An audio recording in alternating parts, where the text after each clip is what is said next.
I've got 21 of these sample bottles and 21 playing cards. Which one will win Luck of the Draw? Let's play.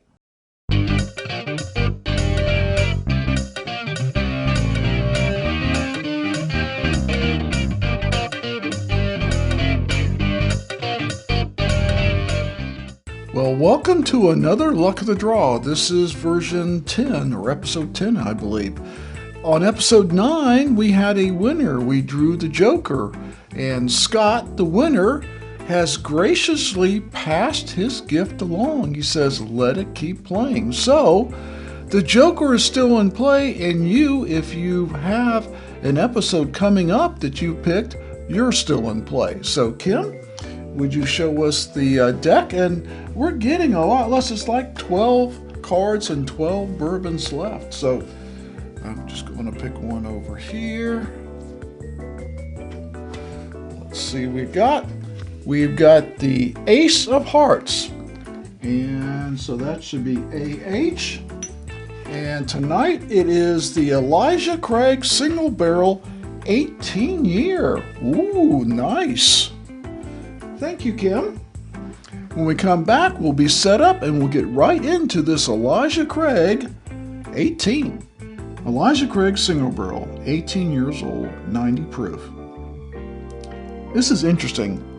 Within the last week, I've drank Elijah Craig, and I'm not talking about the small batch, and I have no objections to the small batch. I'm just not a big fan of the small batch.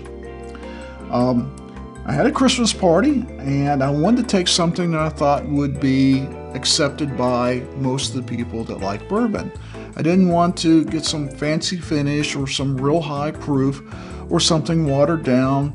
So I'm looking through all the different bourbons I have, and I wanted to take something that was, unopened. And I realized I had an Elijah Craig Single Barrel down over here off to my left. And it'd been sitting there for a while. I got it up in Jasper, and I forget what I paid for it. It was probably, I don't know, low to mid 50s. And I thought I should take this. It should be better. A lot of single barrels, in my opinion, are usually better than the small batches. And I may like it, and I don't think it's objectionable for anyone else. And sure enough, it went over crazy. Everyone loved it. Everyone was asking me where they could get this. I said, it's an Elijah Craig Single Barrel. I said, not every store will have it, so you might want to call your bottle shop or call around, but the Single Barrel is out there. I see it. A lot of places that do store picks, and this was a store pick. I can't wait to see what this 18-year-old tastes like. I'll put it right over here. If you go to ElijahCraig.com, you'll find the tasting notes under the 18-year-old. The aroma, aged oak, spiced vanilla with notes of mint and chocolate. Well done there, whoever wrote that. Let's see how good they are at writing that. Oh, I do get that oak right off. And baking spices, and I would include vanilla with that. Mint and chocolate. I might get some chocolate there. I'm really not the mint. It's hard for me to pick up chocolate and things unless it's actually chocolate. Cheers.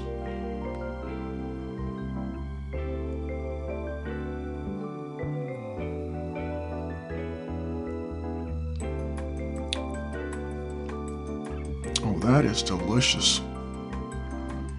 Creamy, rich.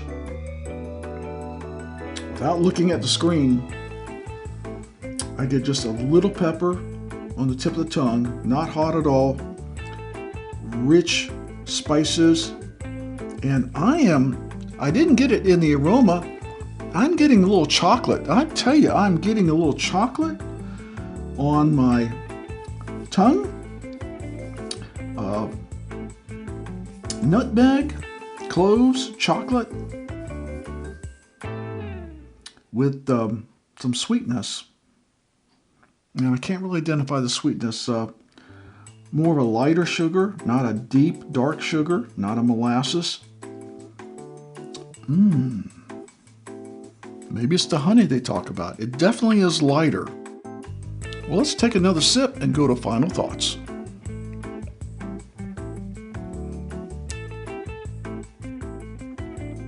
Final thoughts. This stuff is freaking amazing. That's my final thought. Wow, that is delicious. Unlike some cask strength ones where the alcohol and the flavor is so intense it just wants to knock you over, this one kind of sneaks up on you and grabs you and holds you, and you're going like, man, don't let go. That is so good. The finish, that chocolate stays with you. The honey that they say is the sweetness, and I would kind of agree with that because I can't really, it's not a brown sugar, it's not a molasses. It definitely is a lighter sweetness like honey. It just coats your tongue and it goes into the finish with that nutmeg and clove and vanilla baking spices, and it just stays with you. Wow. Very, very nice. Now I'm torn. Oh, like, you know, you've been passing up Elijah Craig 18 for months. I didn't know this is good. This is good. This is really up there. If I had a bottle of this year, it could have definitely made it into my top 10 of 2023. I think it could have passed up a few. I'm not saying it could be number one, but this stuff is really good. It could really break into the top 10. Maybe I'll have a bottle for next year.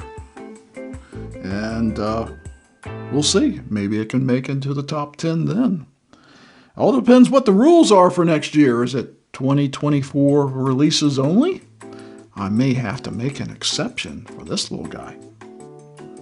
That is wonderful. I am not going to drink any more of this tonight because I could probably get 2 more good sips out of this.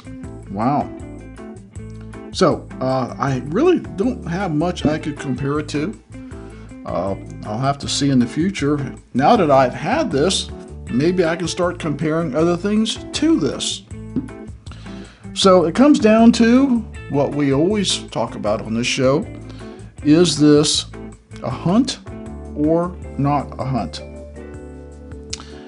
I will tell you the hunt is on, but I'm going to find it for the best price out there because I see the Elijah Craig quite often, usually on the back shelf behind the counter, but I'm going to start asking and I'm going to find out who has the best price in my area, and then I will buy this delicious 18-year-old bourbon. So, we hope you will like this video, you will comment and share it. If you have an Elijah Craig 18 and you like it, hate it, don't like the price, let us know in the comments.